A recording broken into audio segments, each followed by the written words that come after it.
श्री राधे राधे। भक्तों, संतों का गुणगान करना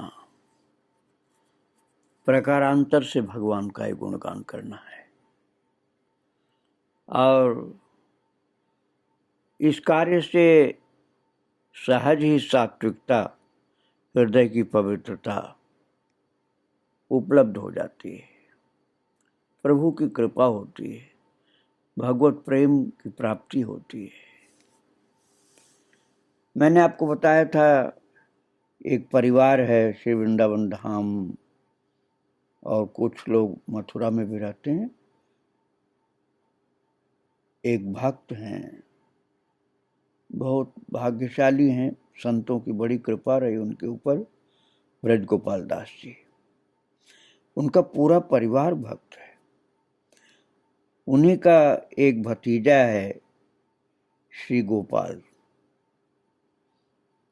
उन्होंने अपने गुरुदेव की खूब सेवा की। उनके गुरुदेव ब्रज गोपाल दास जी के गुरु भाई ही थे और महान संत गौरांग दास बाबा के शिष्य थे। वो महाराज बहुत ही महान थे। अभी कुछ वर्षों पहले थे वो, और वृंदावन में संत लोग बहुत उनका सम्मान करते थे। वो विनम्रता की मूर्ति थे और ऐसा कहा जा सकता है कि संत का जो भूषण होता है सरलता, वो उनको सहज ही प्राप्त थी। तो ब्रज गोपाल दास जी का जो भतीजा है गोपाल, वो अपने गुरुदेव दीन हरिदास,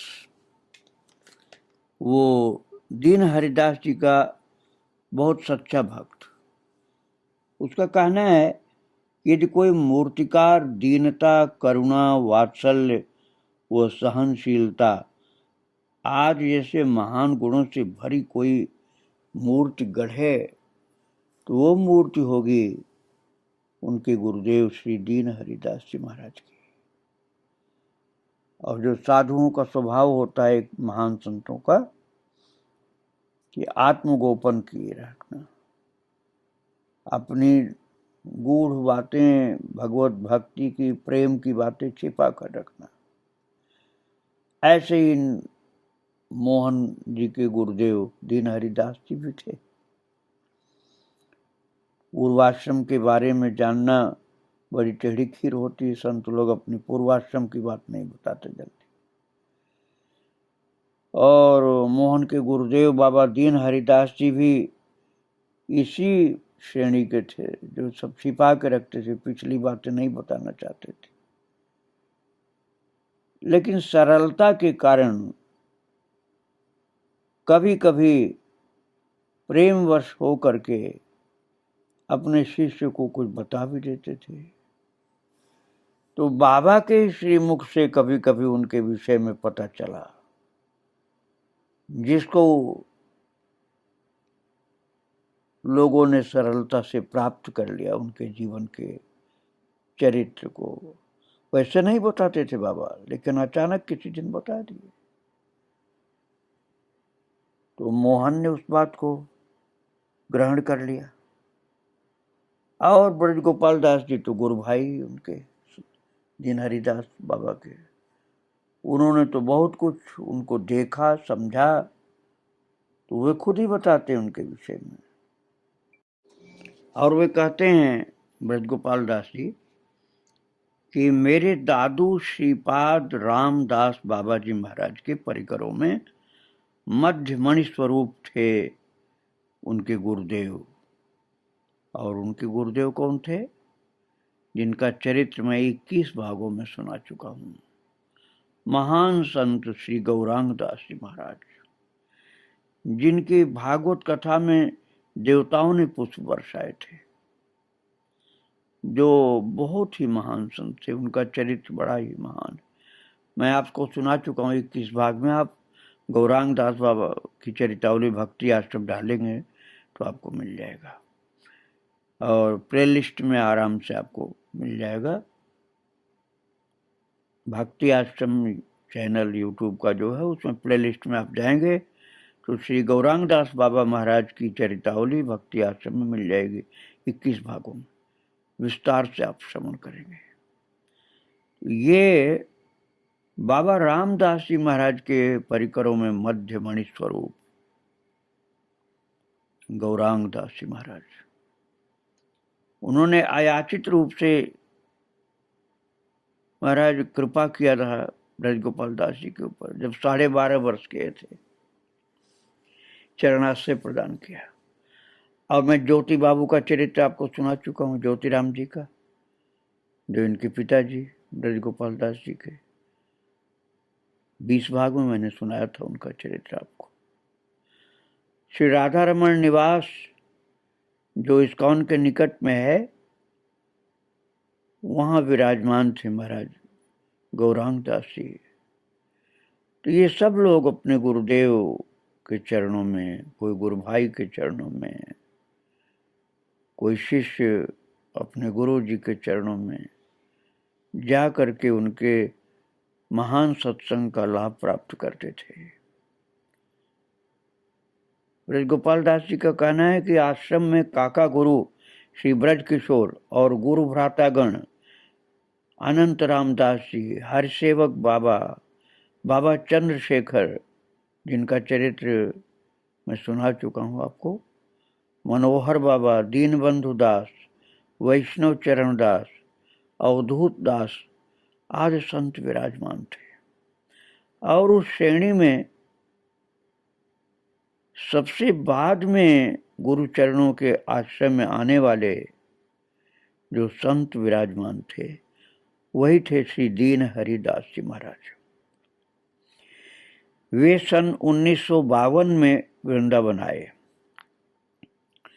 और ब्रजगोपाल दास जी का कहना है कि इसे संयोग कहूँ अथवा सौभाग्य या सुखद संबंध का बंधन कि बाबा श्री दीन हरिदास जी दीक्षा की दृष्टि से ब्रजगोपाल दास जी के कनिष्ठ गुरु भाई हुए। और उस समय 13-14 साल का ये थे, 13-14 साल के थे ब्रजगोपाल दास जी, और इनके छोटे गुरु भाई यही दीन हरिदास जी महाराज 20-21 वर्ष के थे। तो अब आप हिसाब लगा लीजिए कि इनका जन्म कब हुआ होगा। 52 में से 20 आप निकालेंगे तो 1932 के आसपास इनका जन्म हुआ। ये दिव्य ब्रजगोपाल दास जी के ज्येष्ठ गुरुभ्राता नहीं, कनिष्ठ गुरुभ्राता थे। ज्येष्ठ गुरुभ्राता तो ब्रजगोपाल दास जी, लेकिन उनका कहना है कि ये साधारण रह गए। ब्रजगोपाल दास जी अपने को छोटा बताते हैं कि मैं तो रह गया छोटा, अर्थात पीछे रह गया, और मेरे छोटे गुरु भाई दीन हरिदास जी जिनका चरित्र आप सुनना प्रारंभ कर रहे हैं, ये गुरुदेव गौरांग दास जी बाबा के अंग सेवक बन गए, भजन निष्ठ महात्मा बन गए। और इनकी गुणों को देखते हुए ब्रजगोपाल दास जी बड़े गुरु भाई होने पर भी अपने को छोटा मानते थे, इनको बड़ा मानते थे, इसलिए दादा कह करके संबोधित करते थे। और सदा इनको बड़ा ही मानते रहे, जबकि ये दीक्षा के दृष्टि से छोटे थे। और इनके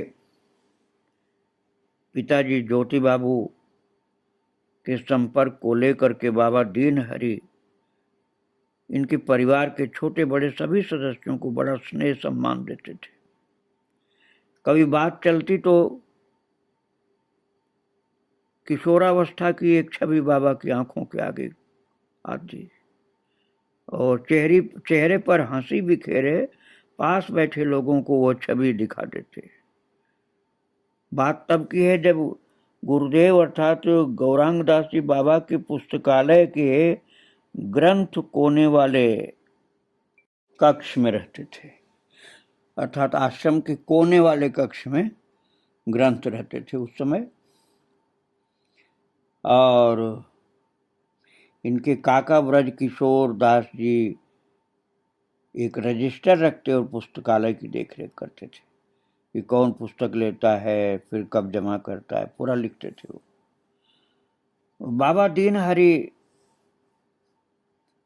भी उस समय वहां विराजमान थे और वो पुस्तक लेते, और पूरा हरा भरा आश्रम है, पेड़ों से पूरा ढका हुआ, तो किसी छायादार पेड़ के नीचे जा करके संतों के चरित्र को पढ़ते रहते दीन हरिदास बाबा, जिनका चरित्र आप सुन रहे हैं, पूज्य दीन हरिदास जी महाराज। वे पेड़ों के झुरमुट में अथवा कुंज में आप कह सकते हैं,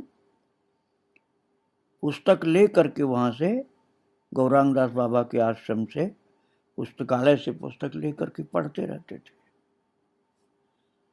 और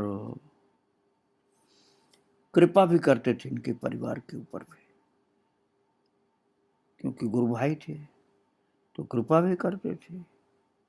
आशीर्वाद भी ब्रज गोपाल दास जी अपने बच्चों को दिलवा देते थे बाबा दीन हरिदास जी से। बहुत महान भजनानंदी संत दीन हरिदास जी बाबा। तो मैं इनका चरित्र आपको सुना रहा हूं कि इनका जन्म कहाँ हुआ था। शरीर का जन्म भारत का उत्तर पूर्वी राज्य मणिपुर, जो अपनी प्राकृतिक सुंदरता, हरे भरे जंगल, नदी व पहाड़ी परिवेश के कारण आकर्षण का केंद्र रहा है। कलयुग पावन प्रेम अवतार श्री चैतन्य महाप्रभु की अगाध करुणा तथा नरोत्तम दास ठाकुर महाराज की भक्ति का प्रभाव जो देखने को बहुत अधिक मिलता है। वहां के सरल हृदय निवासी मस्तक पर हरि मंदिर तिलक, गले में कंठी धारण किए हुए प्रभु की भक्ति में लीन रहते हैं। श्रीमन महाप्रभु की आविर्भाव तिथि फाल्गुन पूर्णिमा, और फाल्गुन पूर्णिमा जो होली होती है, उसको पूरे गांव में अद्भुत आनंद उल्लास का वातावरण रहता है। लोग अपने घरों को ध्वजा, पताका, केले के पत्तों आदि से सजाते हैं। अपने ठाकुर जी को घर के बाहर एक सुसज्जित झोपड़ी में विराजमान करके झांझ, मृदंग, घंटा, घड़ियाल के साथ परिक्रमा करते हैं और खूब कीर्तन करते हुए परिक्रमा करते हैं। पूर्णिमा की उस धवल चांदनी में रास लीला, नृत्य, गायन आदि के भक्ति कार्यक्रमों में लोग पूरी रात डूबे रहते हैं, अर्थात रात्रि का जागरण भी करते हैं और कीर्तन भी करते रहते, परिक्रमा करते रहते भगवान की। और इसके पीछे एक पुरानी कथा है। मणिपुर के एक मंदिर में रास पूर्णिमा के अगले दिन पुजारी ने मंदिर खोला तो देखा कि ठाकुर जी के वस्त्रों में कुछ घास फूस लगा है, फर्श पर चरण चिन्ह है। पुजारी को आश्चर्य हुआ कि रात को मंदिर का ताला लगाया, फिर अंदर कौन प्रवेश कर गया, ये पद चिन्ह किसके हैं। तो पुजारी सोचने लगा, हे प्रभु, हमसे क्या अपराध हो गया। रात्रि में ठाकुर जी ने पुजारी को स्वप्न देकर कहा, तुमसे कोई अपराध नहीं हुआ, तुम लोग पूर्णिमा को यहाँ कोई उत्सव आयोजन नहीं करते, इसलिए मैं रास करने वृंदावन चला जाता हूँ। इस घटना के बाद से वहाँ रासलीला, कीर्तन, नृत्य, गायन आदि की परंपरा प्रारंभ हुई।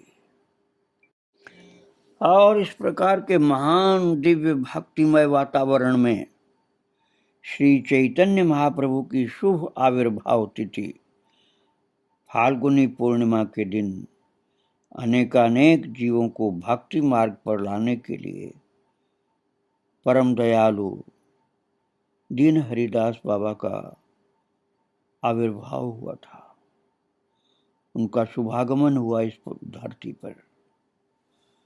और ये कहा ही जा सकता है कि कुलम पवित्रम जननी कृतार्था वो सुंदरा पुण्यवती तेना। ऐसे संत के आने पर धरती मैया भी प्रसन्न हो जाती है। तो भक्तों, इस प्रकार से महान एक ऐसा पवित्र दिन था जिस दिन चैतन्य महाप्रभु का प्रकट हुआ। उस दिन दीन हरि बाबा का प्राकट्य हुआ, दीन हरिदास जी महाराज का प्राकट्य हुआ। उस दिन अनेक बार आग्रह करने पर भी बाबा ने अपने जीवन के अंत समय तक कभी भी ये नहीं बताया कि उनके माता पिता कौन थे, उनका गांव कौन सा था। इस प्रकार अपने परिवार और जन्मभूमि की बात उन्होंने अपने मुख से कभी नहीं बताई। केवल यही पता चल पाया कि चैतन्य महाप्रभु के जन्मदिन पर इनका जन्म हुआ था। और उसका कारण ये भक्तों ना कि साधु जब अपने वैराग्य वेश को धारण करता है तो अपने पूर्वाश्रम का कोई संबंध नहीं रखता है। साधु अपने पूर्वाश्रम का संबंध फिर नहीं रखता है वैराग्य वेश धारण करने के बाद। इसलिए वैष्णव का पूर्व परिचय नहीं बताया जाता, उनके जीवन को साधु जीवन का ही माना जाता है, संत जीवन की ही बात की जाती है। तो बाबा अपने घर परिवार की बात करते ही नहीं थे, संन्यास के बाद की ही बात करते थे और बस अपने गुरुदेव की बात करते थे, संतों की बात करते थे, भगवान की बात करते थे। किसी किसी तरह से कुछ कुछ पता चलता था, लेकिन वो बाबा अपने मुंह से नहीं बताते थे जल्दी। तो साधु को अपने घर की बात नहीं करनी चाहिए, जो एक प्रचलित रीति है या सिद्धांत आप कह सकते हैं। सिद्धांत का पालन बाबा ने आजीवन किया। आज के समय में इस तरह का आचरण बहुत कम देखने को मिलता है। बहुत संतों के प्रेमी थे, संतों की बात करते थे, घर परिवार की बात ही नहीं करते थे। फिर भी पता करने वालों ने कुछ न कुछ ढूंढ लिया और ये मालूम हुआ कि बाबा का जन्म उच्च कुल के संभ्रांत भक्तिमान परिवार में हुआ था और उनका झलमल करता गौर वर्ण का श्रीअंग था और उच्च संस्कारों से युक्त आचरण था। प्रसंगवश अपने प्रकट काल में कुछ भी प्रकाशित न करने की शर्त पर बताया कि आप लोग ये बात बताओगे नहीं सबको। इस शर्त पर बताया बाबा ने कि अपने एक भाई व 2 बहनों के बीच सबसे छोटे थे और उनका बचपन का नाम 2 अक्षर का था। उनके काका जी के देहांत के बाद उनके 2 पुत्रों का लालन पालन भी बाबा के माता पिता ने किया। सब साथ में प्रेम से रहते थे, कोई भेद आपस में नहीं था। बचपन में बाबा को सबका स्नेह प्राप्त हुआ और दीन हरिदास बाबा के मामा प्रोफेसर थे। उनके सानिध्य में बाबा को हिंदी, अंग्रेजी, बंगला, संस्कृत का अध्ययन करने को मिला। बाल्यकाल में बाबा को अभिनय में भी रुचि थी, जैसे लीला आप कह सकते हैं। तो लीला में रुचि थी, लीला का अभिनय करने में। गांव में होने वाले नाटकों में राजकुमार का रोल करते और कभी कभी अपने बड़े भाई की मंडली में भी अभिनय करने का अवसर पाते।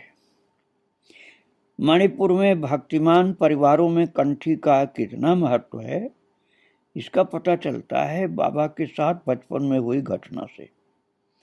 एक बार खेलते समय बाबा के गले की कंठी टूट गई, तुलसी की कंठी। माँ के भय से बाबा ने गले में एक गमछा बांध लिया, क्योंकि माँ डांटेगी कि कंठी के बिना ही कैसे तू चल रहा है, कंठी क्यों तोड़ डाला। इसलिए गले में को एक गमछा बांधकर ढक लिया। और जब प्रसाद पाने बैठे तो माँ ने पूछा, ये क्या बंधा है, कपड़ा खोल। बाबा छिपाने लगे। माँ ने जब कपड़ा हटाया तो देखा गले में कंठी नहीं। तो माँ ने डांट लगाई और कहा, पहले कंठी बांध कर आओ, तब भोजन मिलेगा। तो उस समय बालक थे बाबा दीन हरिदास जी। तो दीन हरिदास जी बालक थे, तो इसलिए माँ ने डांट लगाई। ये तो उनकी दीक्षा के पहले की बात मैं बता रहा हूँ भक्तों। तो बाबा ने पहले कंठी बांधी माँ की आज्ञा से, तब उनको भोजन मिला। माँ ने कहा, जब तक गले में कंठी नहीं बांधेगा भोजन नहीं मिलेगा।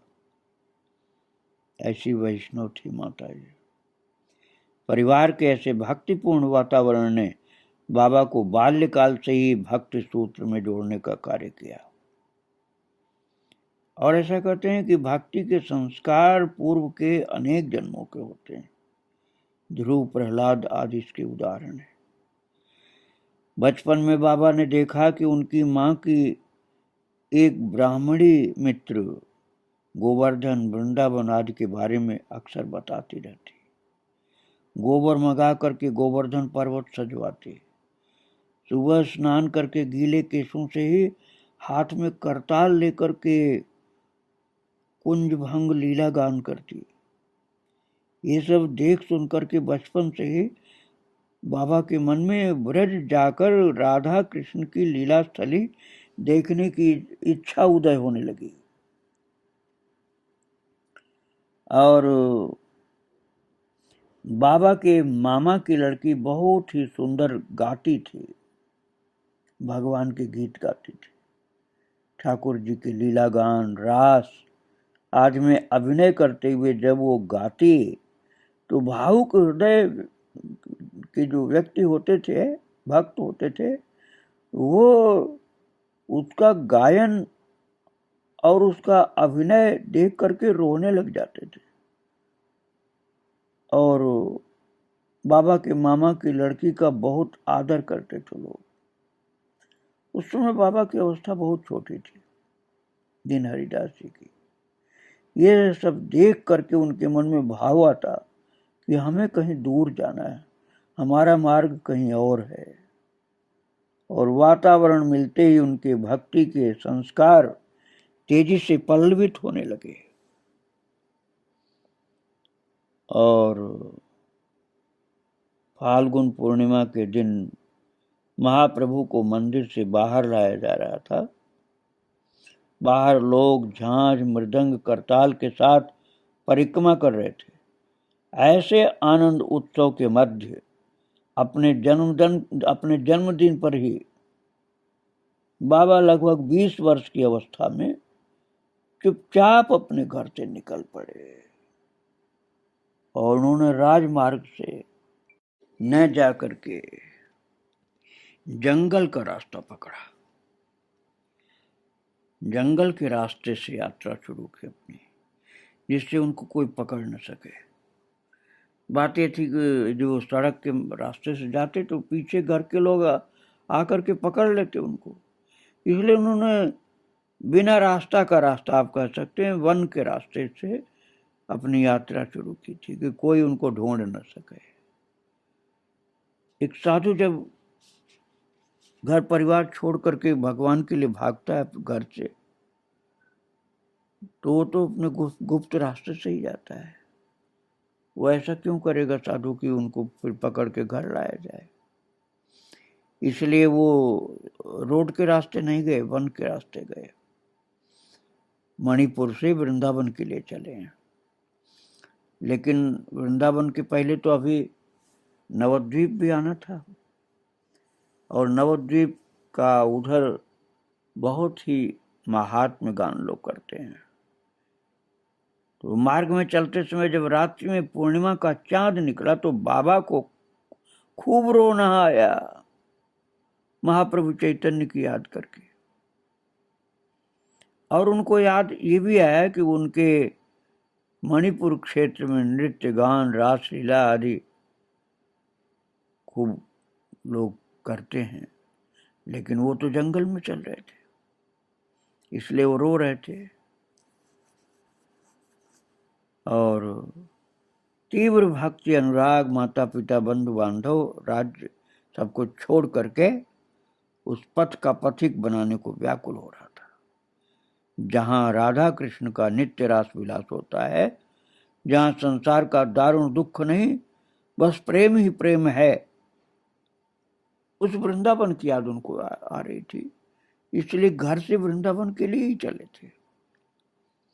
मन में कठोर निश्चय करके जंगल के रास्ते वो कुछ कहीं कहीं जब बहुत दूर चले आए घर से, तब उन्होंने सड़क का रास्ता पकड़ा और तब सियालदह स्टेशन पहुंचे और रात्रि वहीं व्यतीत की। दिन में हावड़ा स्टेशन पहुंचे और वहां से बाबा ने नवद्वीप यात्रा आरंभ की है। तो भक्तों, बाबा नवद्वीप में पहुंचे हैं, एक स्थान पर जो मणिपुर के राजा का है, जिसे पुरानी राजवाड़ी के नाम से कहा जाता है। बाबा शरीर से मणिपुर के थे, तो इसलिए वो मणिपुर का राजा का जो स्थान है नवद्वीप में, पहले वहीं पर आए। तो बाबा वो मणिपुर से चल करके नवद्वीप आ चुके हैं। आइए हम सब महान संत बाबा दीन हरिदास जी को प्रणाम करें और आज वाणी को यहीं विराम दिया जा रहा है। आगे इनके पवित्र चरित्र को आप फिर श्रवण करेंगे। श्री राधे राधे, जय जय श्री राधे श्याम, जय जय श्री सीताराम।